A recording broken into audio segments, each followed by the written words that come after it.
Guys, maayong buntag sa inyong lahat guys. Kagigising ko lang. Tapos, ngayong buntag guys, itutol ko kayo sa loob ng bahay at saka dito sa labas.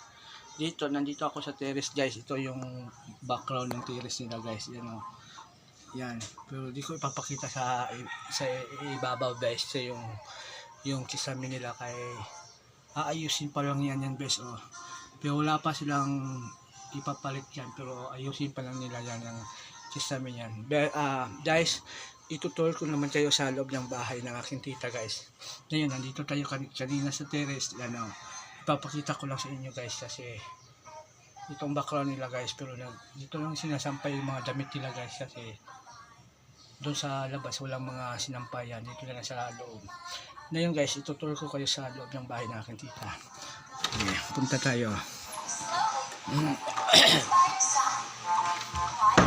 Yan guys, oh.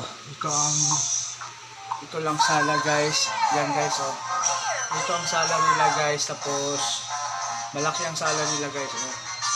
Yan, dito sa likuran ko may dalawang upuan at saka doon makuharap. Yan. Itutur ko kayo, oh. Mas malaki ang bahay nila guys, oh. Yan, tapos ito din mga kartina. Kasama yan. Tapos ito yung background ng guide nila guys, oh. Guys, oh. May bata dyan guys, oh, nanonood ng cartoons. Tapos ituturo naman pa kayo ng kwarto nila guys. Itong kwarto ng mama niya at papa niya dati at hanggang ngayon guys, oh. Yan, itong kwarto ng tita ko guys. Yan, magulo pag kwarto nila guys, oh. Kwarto nila yan guys, oh.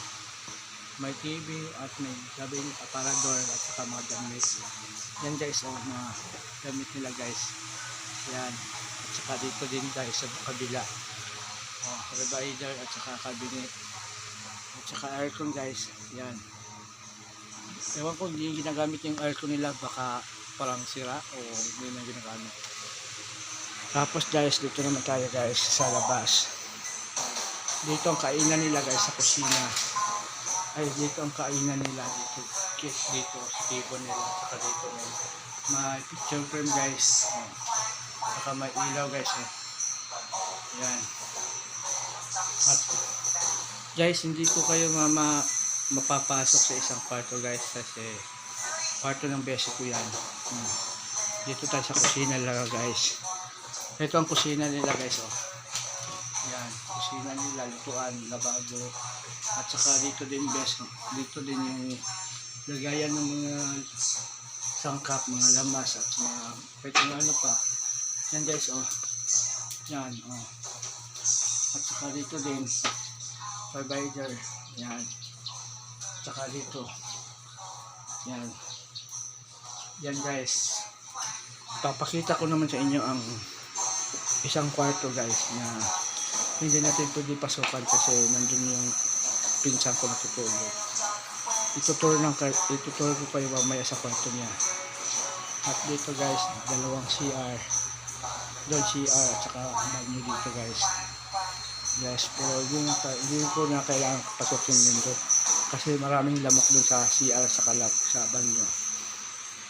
Guys, hanggang dito na lang guys kasi natuturo na ko kayo sa kwarto nila at saka sala, saka terrace guys. Hanggang dito na lang guys. I-share nyo itong video, comment, like at basta share nyo na lang at mag-share at mag-comment at mag-follow na kayo sa aking YouTube channel para updated kayo sa mga video na i-upload ko. Bye!